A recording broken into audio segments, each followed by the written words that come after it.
Hello, everyone. Welcome back to the Social Work to Wealth podcast. I'm Taylor, your host, and I'm here with Faith. Again, she's back-ish. I'm here. I'm popping in on random episodes for, but I will be. Yes, I'm back, sort of. Back, sort of. We love it. We also have wonderful Peter here, who I met Yay! through LinkedIn, through Leslie, who we interviewed about tech social work. Yeah. If you haven't listened to that episode, it's really awesome. I believe it's episode number 18. But Peter's here to talk with us about corporate social work, which is so awesome. So, Yes. yeah, if you could just introduce yourself and tell us who you are, what you do. Right. So my name is Peter Mostachetti, and I am currently the Senior Director of Employee Experiences, Learning, and Inclusion at IPSY. IPSY is the world's largest beauty subscription platform.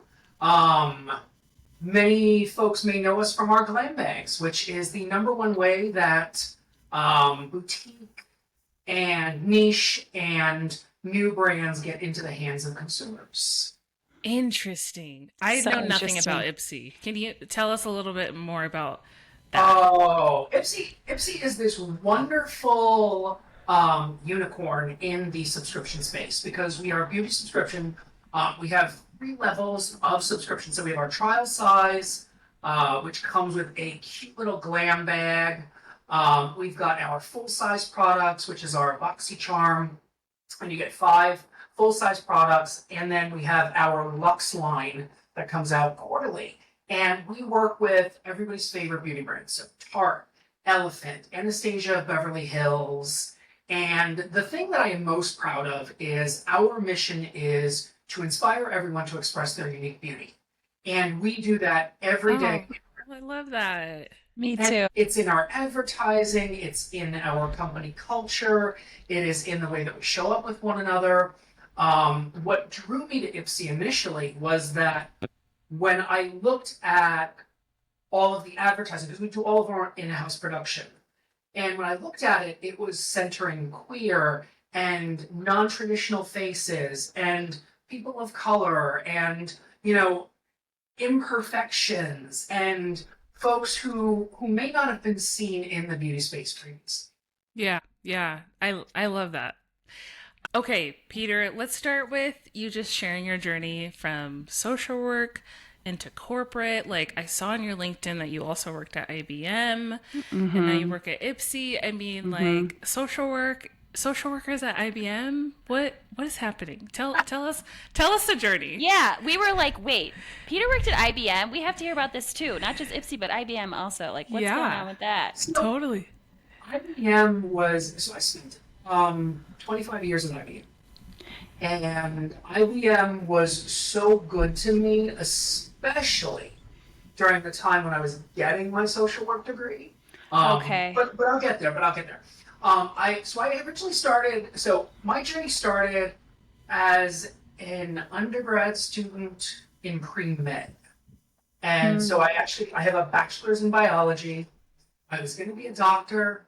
I started working in a hospital and said, nope, Yeah. not gonna Yeah. work. And I ended up getting a very random internship at a pharmaceutical company, and they went through an outsourcing, and IBM came in as the outsourcing agent, and I had a Oh. very particular function, and it was something that not a lot of people had skills in, and it was in backup and recovery, and this was just before Y2K. So suddenly backups and storage were this big Right. hot commodity.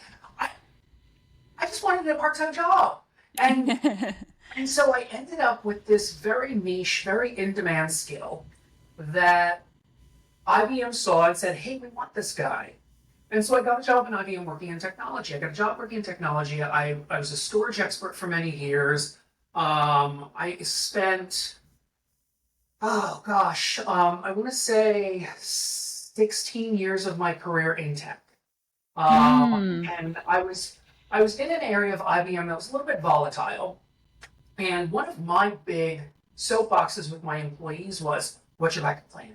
We should always have a backup plan. My mentor told me you should have a backup plan. And Mm. so I thought to myself, well, what's my backup plan? What do I like? What do I want to do? I love working with people.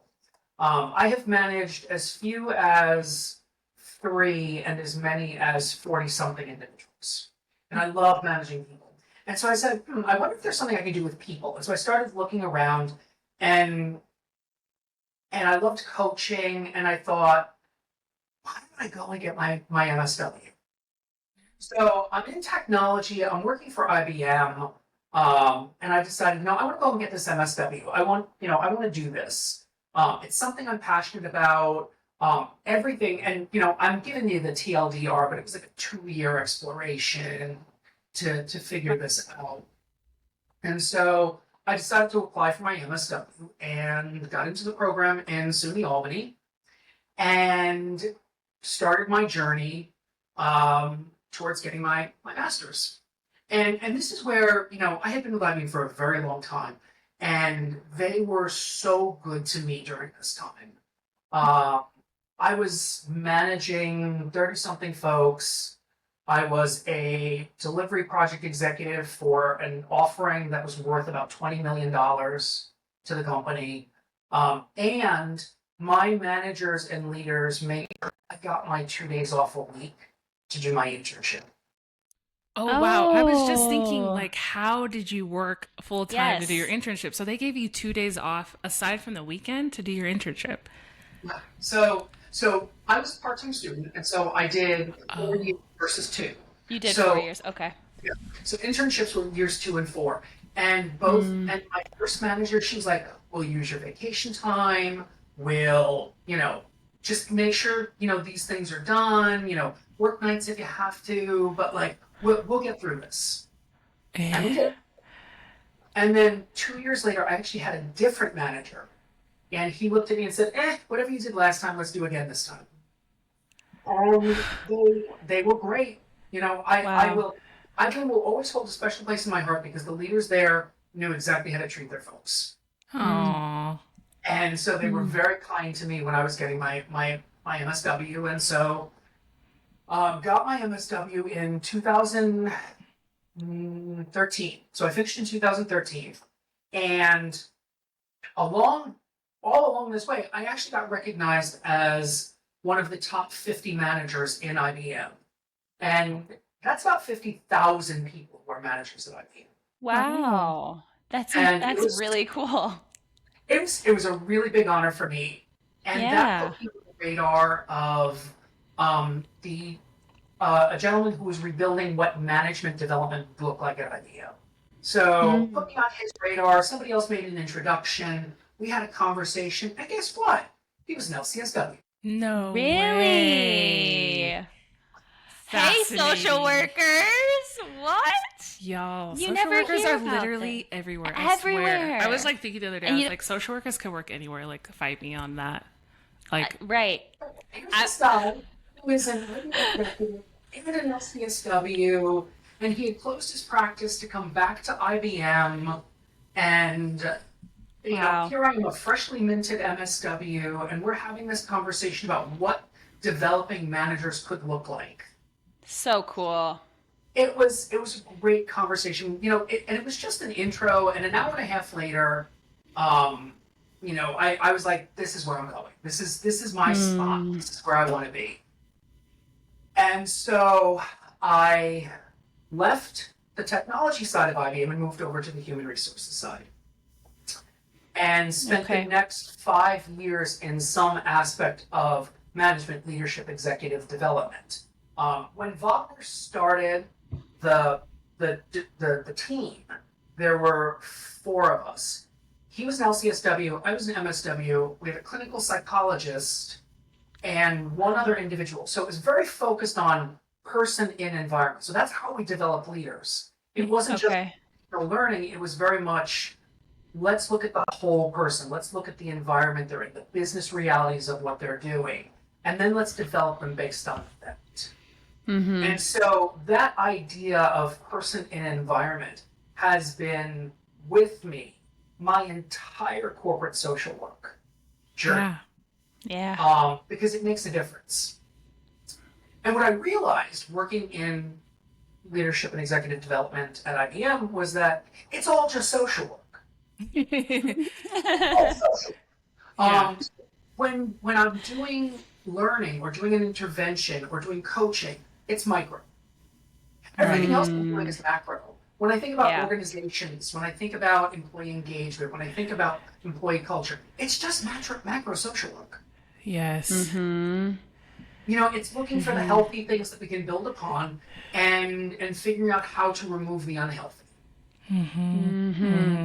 So then, when you think about corporate social work, like how would you define that? Because you're kind of talking about it right now. Like it's just you think it's just kind of macro social work would be kind of corporate social work, or can you add to that a little bit?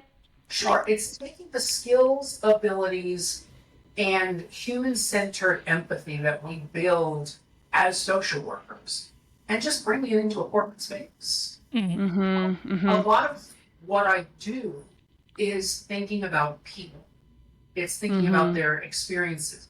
What do they need? What are they looking for? What are their motivations? So much of even the drier parts of HR, like policies, or legal compliance. If you think about what we do as social work, it's all the same stuff. You know, we're constantly working in spaces that require legal compliance, that have record keeping.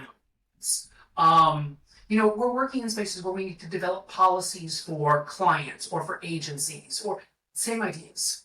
It's just a slightly different flavor. When I'm working with a leader to improve, you know, bullying, it's micro social work. It's therapy. You know, I always tell my coaching clients, you get a little bit of therapy whether you want it or not. That's so good to hear because I think like I don't know, when someone hears corporate social work, they're like, what is that? Like, what does that mean? And what does that look like? Because we don't hear about it in grad school, right? And the way you're describing it, it's like, it's social work. It is the It's skills just that in you've this been taught in it's grad just school. in this corporate setting, and Yeah. you are It's, qualified to do these things. yeah. I am qualified to do these things. And, Yeah. you know, and it also, I get to bring a little bit extra. And what I mean by that is, you know, there's a lot of unpleasant things that happen in corporate life. There are things like layoffs, they happen. But because I have skills in crisis management, I can think about those things in advance. I can be prepared for when the stuff hits the fan. You know, I always say, you know, an active shooter I can handle, but don't get my coffee wrong. If there's a crisis, I got this. Like, what crises happen? Yeah. Yeah. This. Yeah. And the active shooter was actually a real experience. I'm gonna think about that. Wow. Wow. Wow. Not Right. in the company, but in the surrounding areas where we. Wow. And I'm not making light of it. It is something that is very serious and can have broad-reaching implications. But again, having the social work background meant Right. that I was able to look at the situation in a rational and problem-solving way. Yeah. And How do did you you- feel like do you feel Go like ahead, Taylor. compared to other people, because I think one thing that social workers sometimes feel is that like, oh, everyone kind of just has these skills. Like I'm nothing special, you know? But like what do you see in terms of your skills and how they show up versus other people? You know what I mean? Like what are you bringing to the table that other people aren't in situations like that? So I think there's a couple of things. Number one, I do bring a person in environment approach to things. Like I don't just look at how this person is showing up right now. Let's look at everything about them. Yeah. You know, let's look at what's going on around them. Hey, how are things at home? You don't seem the way that you've always seemed. Is something changed for you? You know, approaching things with curiosity. Yeah. Right. The other thing is I bring you know, I really don't look at problems are not catastrophes in my world. You know, some of my best days working in direct practice were when I got somebody food. Like I helped them to get their food services paid for. Like Yeah. I was helping people get transportation back home. Like those were great days. And Yeah. those mean like so much to someone. Most of the problems that I'm seeing are like, we're going to get past this. Like, let's approach Yeah. this with the head. Let's figure out what we can do, what can we control, what can't we control, and then let's move on from there. So it's a combination of the human centered approach, and when it comes to crises and problems, I just seem to have a better head about it. Yeah. No, that makes sense. I'm curious, like, day in the life, what that looks like for you, as a, director of employee experience. Like, what does that really mean? Yeah. So I would say my job is to make sure that I provide what everyone at IPSY needs to be successful. The And employees. so Yeah. employees, Yeah. yeah. So I handle everything from my team touches everything from the time that an employee gets their offer until the time that they move on from us. So that could be the onboarding experience. It could be the offboarding experience. It's all things related to learning and development, diversity and inclusion. It's the processes that touch the employee experience, like performance management. So, one of the things that I'm looking at right now is let's look at our performance management system. Is this an optimal system to drive employee growth, development, and performance? Yes or no? How might we improve that? How do I roll that out in a way that's not scary or frightening? One of the things that I did today was I spent about an hour with one of my employees going over a project she's working on around AI enablement for the company. And what does that look like? Interesting. How do we help folks with AI? And again, it's from a learning and development lens, and what are we committing to, and what is this going to look like? What does the experience look like from the time that we start to roll this out until the time that we finish it? It's a lot of that. I spend a lot of time thinking about what is the end-to-end experience of something. Yeah. Sounds like systems, right? Like social workers look at systems and you're like, this is it's a lot of Yeah, systems work. That's awesome. yeah, we look at systems a lot. I also spent time today discussing some of our top talent. So I sat down with one of our senior leaders and we discussed who her top talent folks are. Who are the folks that we want to invest a little extra in? What are their development needs? What are they looking for? Should I set up a one-on-one conversation? Again, just focusing on people. Very cool.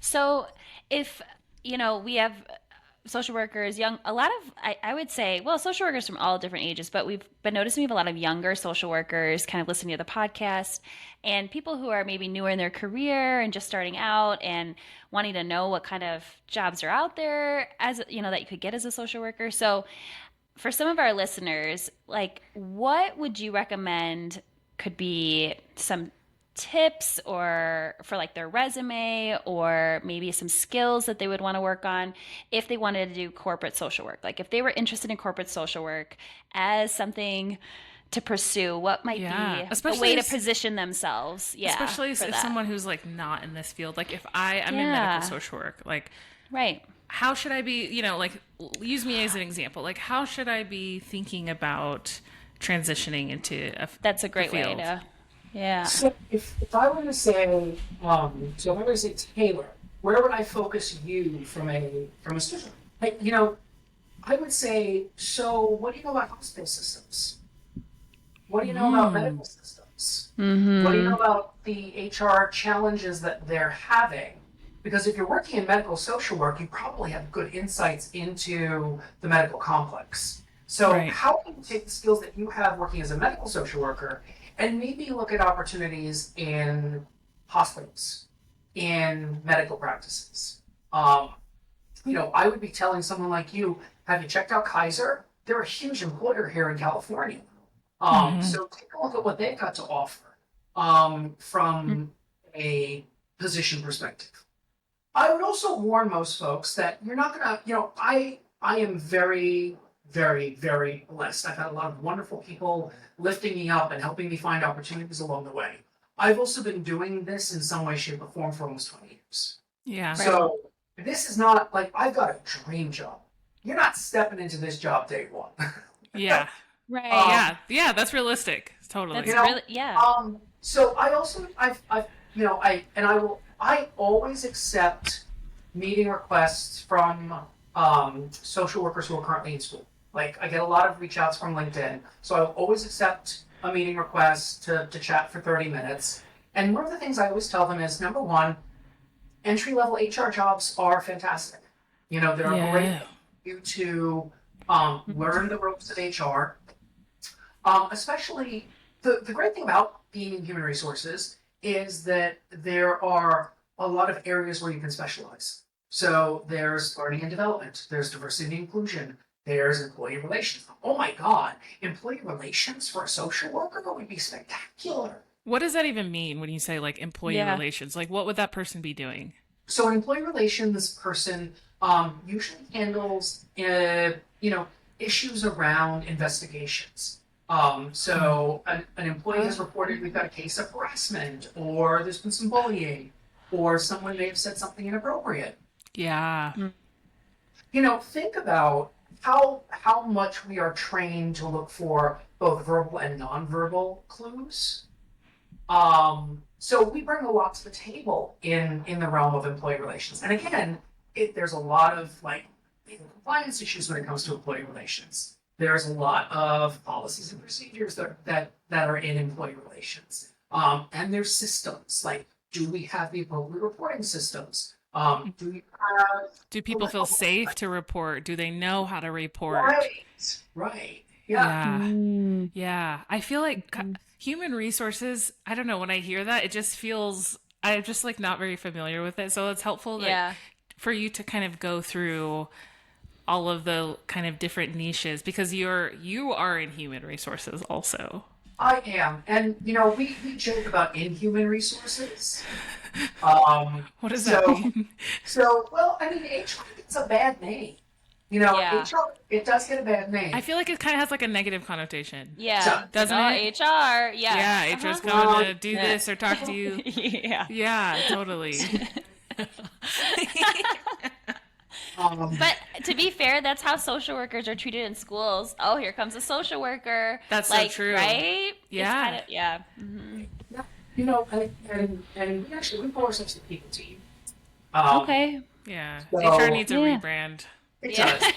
And we've been working on it. Most CHROs, chief HR officers, are now chief people officers. Oh, Oh, interesting. I like that. I like I that. do like that. So it's a great field for people who like people and who want to work with people and the challenges that we bring to work every single day. So but I tell graduating social workers, don't be afraid to look for entry level HR roles. Those are Okay. fantastic places to start. And especially an entry level role, they're really looking for somebody who's smart, capable, and a go getter. Who wants to learn. So it's less about the degree and much more about how you present yourself and how you show up and how you communicate with people. I would say that if you want to think more longer term about skills, one of the most valuable skills in my role, and one I still work on every single day, is can you create a strategic perspective and then communicate? So can you look at something from the end to end and think about like, why do people care about this? What's the research behind it? Why might we want to do this now? And again, all of these questions are questions we've asked clients or organizations in social work.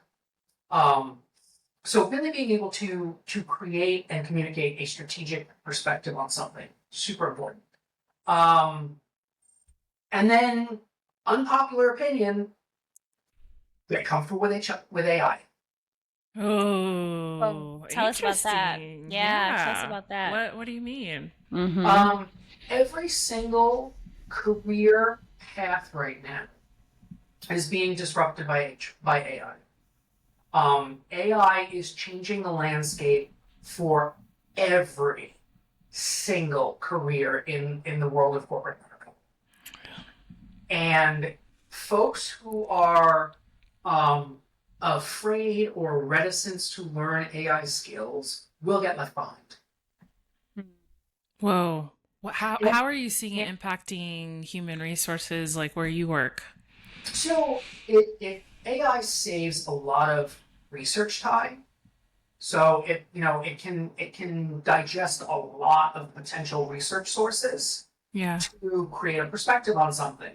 Um, a lot of more entry level learning designer roles are being replaced by AI tools because they can actually take information and turn it into an e-learning solution. So those types of things are happening. I can see even for, if you've got a HIPAA compliant AI system, think about social work notes. Yeah. Think about how much easier it would be to do those. Yeah. Think about how much easier chart updates would be. So I think even in the world of social work, we're going to see AI starting to disrupt the way that we work. So it's something that I've seen a lot of folks who are in the helping professions kind of like shy away from. And my advice is move towards it. In some Yeah. shape or form, move towards it. Yeah. How do you use it in your role? So I like to look for, so I will use it a lot to help me design activities, for learning events, for offsites, for things like that. I will use it to help me identify some best practices around whatever it is I'm trying to do. I will ask it for, hey, are there any new or emerging theories around how we train folks, how do we onboard folks, etc. Um, where I think a lot of people miss the mark is that I have the experience and expertise to look at something and go, this is not quite right. We need to kind of Yeah. fact check it always. Yeah. Yeah. Versus, yep, this passes the smell test. Like, I can Yeah. go with this. Yeah. Yeah. Right. Yeah. Right. That's interesting. Very interesting. Yeah. One of our big values, at Social Work to Wealth is helping social workers advocate for their financial well-being. And so I'm curious how you have navigated that and in social work and just your feelings around money and social work. Yeah. Oh, Taylor, Oh man. talked about this. I know. I need you to tell everyone your I haven't feelings. heard. I haven't heard. So tell us, Yeah, Peter. no, I have been waiting for this. He's like, this is the reason why I came on this podcast to talk about this, not corporate social work. No, well, Okay. it's actually both things are so interconnected. You Yeah. know, corporate social work is just as valid a career path and choice for MSWs as any other one out there. And no one chooses to make a switch to corporate or to start in corporate should feel guilty about not going into agency work or something like that, because I get to help people every single day. Yeah. I get to help people in the place that they spend most of their time. Most of their. Yeah. Do you feel like I- you've gotten those messages, like you kind of get that vibe from people that, like, if you're not doing this type of social work or if you're not in this kind of setting, like, you aren't really doing social work? Oh, I mean, yeah. If you look, I mean, there's so many messages that social workers get in school about Yeah. where they should go and what they should do, and if you think even like where the schools tend to get their grant monies from, those are the things that they push you towards. So there's a lot of messages that social workers get in school about what they should be doing. I remember, it was probably it was my very last class. And I had so been looking forward to this class. And the first thing the professor said out of her mouth was, well, I guess you're all prepared to be cool. Wow. Okay. Like, That what feels is, great. and Oh, thank also, you. I think that doesn't Oh, feel I good. feel And it's great. also like, what is the point of that comment? You know, like, Yeah, what's the objective? what are you trying to get? And the funny, and I was thinking about this, and I think what she was trying to communicate is that social work is a vocation. It's and yeah, it is, and it's also how we make our living, and it's how we are working, and it's how we are spending our time every day. So I think it's unfair, and it does students a disservice to tell them that they're never going to be um, financially successful, or that they're going to struggle financially. Because there are a lot of options out there for folks who maybe want to take a different route. So when you were sitting in class and the professor said, prepare to be poor, like, how did that make you feel? Like, how did that impact you and how did that sit with you? Did you talk about that with your classmates? Like, what did that feel like? I was again. I started social work school. I think I was 34, 35 at the time. So Right. I was an older student. I was the kind of student that used to annoy me in undergrad. Um, I heard that, and it went in one ear and went out the other. But I thought about it more for the folks around me. And, so many of them were, 23, 24 years old, getting ready to finish. Like this was like, this wasn't one of the last classes for a lot of folks. So they were getting ready to finish their MSW, and this is what they were setting themselves up for expectation wise. And candidly, it wasn't the first time that I got that message. Um, and I'm going to hop on my soapbox for a second. Yes, please, Do it. Peter. Do it. Please, Peter. MSWs they're not cheap degrees. No, they aren't. No. Not inexpensive degrees. And by the way, if you look at the average master's degree, the average master's degree is a 32 credit master's degree. The average social work degree is 60 credits. It's almost twice as long as any other master's degree out there, with the exception of an MBA. I did not know that. That's Wow. fascinating. Oh, yeah. Anything that does not have a professional licensure associated with is only like a 32 credit master. Yeah, no, you're right, because right now I'm in my, like I'm doing a financial planning certificate, but I'm enrolled in the master's, and like I might do the master's, but anyways, I think it's to get the master's, it's like 30 credits. Yeah. So an MSW is twice the number of credits as the average master's degree. And, by the way, we are expected to do 2 years, 16 hours per week of unpaid work that we are paying for. Yeah, so ridiculous. Well, and then you can't work a job usually. Most people, it's hard to work a job. Right, because unless you have put like so an much awesome into your employer. Yeah. Yeah, Right. or you're working. Yeah, you're working nights, or you're doing whatever you can to make ends meet. Yeah. Right. So, Yeah. so here we are. So one, we're spending all this time to get these degrees. Yeah. Two, we're spending a significant amount of money on these degrees. And when you look at the level of expertise and what we come out with, Yes. these are literally folks who could be slotted into roles anywhere and everywhere. And my area is HR, but there's a lot of other places that I'm sure social workers could make a positive impact. So this deserves to be fairly compensated.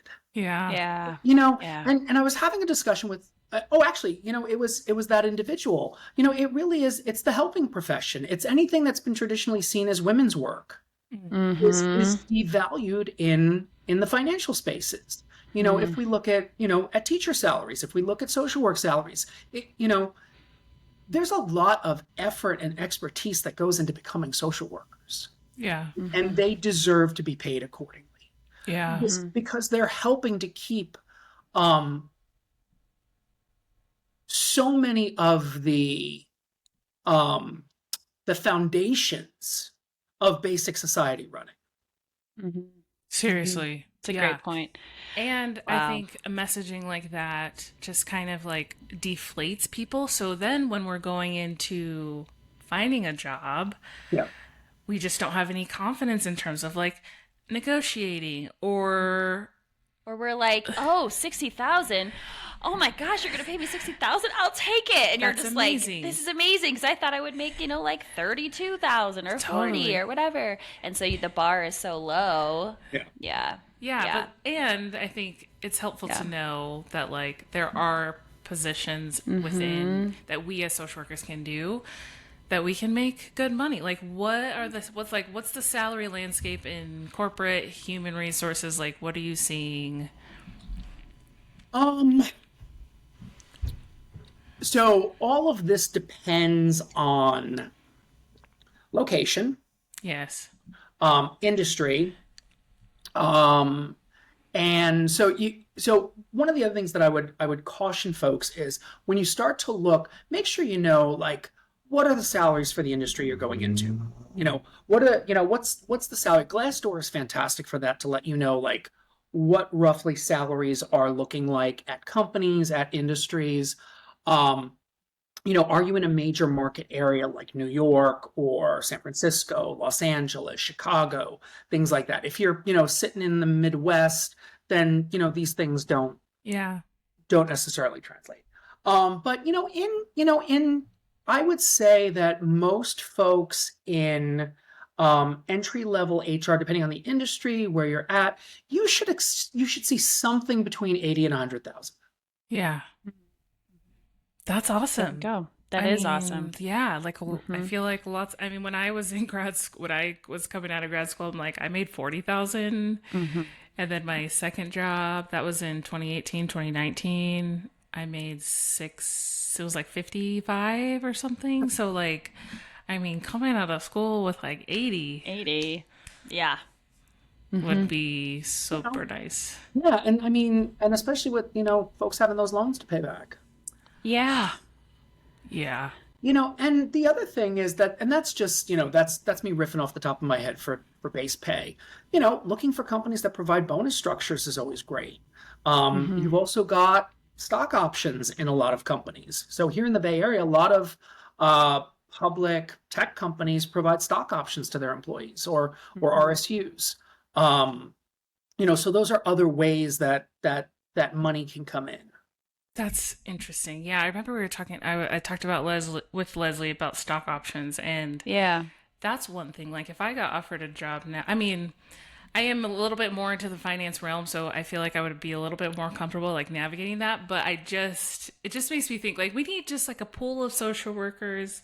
I'm at Peter. You're on this list. Like, if a social worker if they are getting a job in tech, they get stock options. Like, we need a consult with you. We need to talk with you. Like, we need some guidance around this. That would be really awesome. You said you do coaching, right? But not for social work. What does that look like?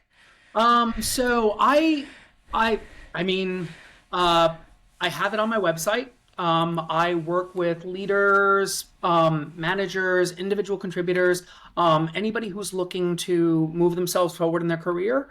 And I will have conversations with them. I love that. And I charge $150 an hour.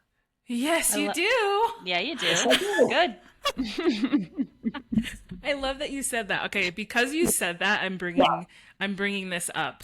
Yes, please bring it up, Taylor. Bring it up. So, y'all, I've been on TikTok recently. Girls been on TikTok. I've like used TikTok very little over the last like 3 years, but I don't know. I had like something just was telling me to go on TikTok and start being more visible on TikTok. So, anyways, if you're on TikTok, go follow me at Social Work 12. Do it. So, I'm scrolling, and I come across a page or a video with a social worker who's saying like, hey, if you're a social worker who makes over $100,000, like comment your salary and what you do so that like social work, like so we can know what's going on, like help the community out, you know? And then this social worker says, well, I think they're the social worker, saw someone say that they are in private practice charging people 150 a session. Seems like some people forgot their social work ethics and roots and overlooked those they are supposed to be supporting. And Taylor went I off. did No. did make a video response, and I was just like, these, yeah, exactly. Like these are the comment, like that stuff pisses me off so much. Like I just and I said like our roots are from like friendly visitors, the people who had like money coming in from their families. They didn't need to they didn't need like to worry about money. So yeah, they could just go and volunteer and give their time away for free. But like that's not the society that we're living in anymore. Right now, I have to go to work to trade my labor for money. Yes. Yeah. Like that's the reason why I show up to work. I'm privileged and I appreciate that like I have a job that I like and that like aligns with my values. Not everyone has that, but like that is mainly the reason why we're showing up. Yeah. What is your response to that? Like do you not, you know, Peter, wow, you're charging 150? Like what about the social work ethics? What about our roots? My time is valuable. My time is important. If I'm choosing to spend time, and my coaching is a side gig completely. Yeah. If I'm choosing to spend that time, I want to get paid for it. Yeah. And we live in a society where we trade our labor for money, as you said. Yeah. I have rent that has to get paid. Yeah. I have food that has to get purchased. Yeah. Everyone deserves to enjoy a good quality of life. Yeah. Every single person deserves, and if you've gone through and you've spent the time and the effort and the hard work to gain these skills and get this knowledge and expertise, then you deserve to be paid for it. Mm-hmm. I totally agree with you, Peter. And I also think like we are uniquely, this is a unique thing to social work, I feel, that we are told that we should not be earning a livable wage, or even maybe like higher than a livable wage, a profitable wage, something that feels good, something that feels nice, right? Yeah. We would never question a lawyer for how much they charge. We would never question a doctor. Right. We would never question all these other professions, but yet social workers don't charge enough that you can make your rent, but any more than that is I don't know. Like if you're profiting off the work that you're doing, then you're somehow like not a good social worker. It's immoral. Somehow it's immoral. Yeah. It's bizarre to me, and it's messaging that just totally needs to stop. It's extremely damaging, and like we've all talked about, it's also just going to keep people out of the profession. We're going to like lose talent or not gain talent to the profession. It's really damaging. So, Faith, to your point, if you look at how hard it is to find a qualified mental health professional if you are seeking care for yourself, we want more people in the field, not less. Right. We want more people in the field. And we want more people who are saying, I've got time, I've got space, I want to help. So we should, and we want to pay them for their time. Right now, what I hear from my friends more often than not is, even if they're willing to pay out of pocket, they can't find a therapist that will get back to them. Yes. Because they're too busy, or they can't find anybody who's got an opening. One of the comments on the video that I left, she had said like two things are true. We deserve a livable wage, and by charging that much, so many people can't get access to services they need. F capitalism and billionaires that make it this way. And it's like, yeah, capitalism sucks, but also I said like from what I've seen, people are willing to pay. It's not that they can't get therapy because they can't afford it. it's because there's not enough therapists Yeah. for people Yeah. to even find care, you know? Yes. Because it's emotional labor. Emotional labor is hard and should Yeah. be compensated well, but also being a therapist is emotional labor. It's difficult. And in our climate right now, right, there's a lot of things going on and it's a tough time. Like I'm a mental health provider myself, so it's like it's tough work. And so, yeah, I think it's hard to find therapists because low pay, but also it's emotionally difficult. It's emotional labor. It's hard. Yeah. And if Yeah. there's still this messaging like about like if someone is wanting to do therapy Yeah. and they're looking at their bills and it's like, okay, well, I would need to charge 150 or 160, but like what is my community going to think of me? Am I going to get shamed by my own community Yeah. for charging this much? Like yeah. So Ugh. I think we all need to really look at ourselves in the mirror and say, I deserve to be paid what I'm worth. Period. Yeah. yes. I deserve to be paid what. And honestly, if that person feels good about charging $150 an hour, and by the way, I feel very good charging $150 an hour for my coaching. Good. Look at that. Yeah. If that works in with your values and how you're showing Yes. up every day, and great, I love that. Because ultimately, at the end of the day, we don't need external shame. Everybody's working on a lot of shame from inside. Seriously. External shame alone, folks. We do not need that. Yeah. You Yeah. don't. I love it. don't. Look at yourself in the Yeah. mirror and tell yourself that you deserve to be paid well and be financially Unless successful. unless you're looking in the mirror and you're saying, I deserve to be paid $85 an hour as a mental health therapist. No, you deserve to No. be at 150 or higher. I'm sorry, I'm just going to say it. Yes. You deserve more. Yeah, no $85, y'all. No $85. Yeah, none You of know, that. I work with a wonderful therapist whom I love. I love my therapist. She's not a social worker. She's a psychologist, but I'll forgive her for that. We'll take her. And she raised her rates recently. And she raised her rates because she had to. Because, we live in California. It's fairly expensive here, and everything else has gone up. Groceries have gone up, cost of Yeah. living has gone up. And you know what I said? Okay. Right? Makes sense. All right. Okay. So funny. Like, Yeah. Yeah. Mm-hmm. Totally. Totally. One thing I'll say before, I know we're kind of wrapping up and getting towards the end here, but one thing that Taylor and I have talked about doing a whole podcast on is about the fact that social workers get kind of this messaging that they shouldn't charge 150 or whatever it is for a private session, and that in some way they should be subsidizing poor insurance reimbursement, right? We're supposed to somehow make the sacrifice for having a terrible insurance system, Yeah. right? And Yeah. so we should be taking on that burden and taking a low pay because the insurance reimbursement rate, Is is awful. messed up. Yeah. And I It's think, awful. yeah, because it's like there has been this conversation around like, oh, if you don't take insurance, then you're not like, like we talked about earlier, like, oh, you're not really doing social work or you're not serving the community in the way that you should be because like you don't take insurance. Yes.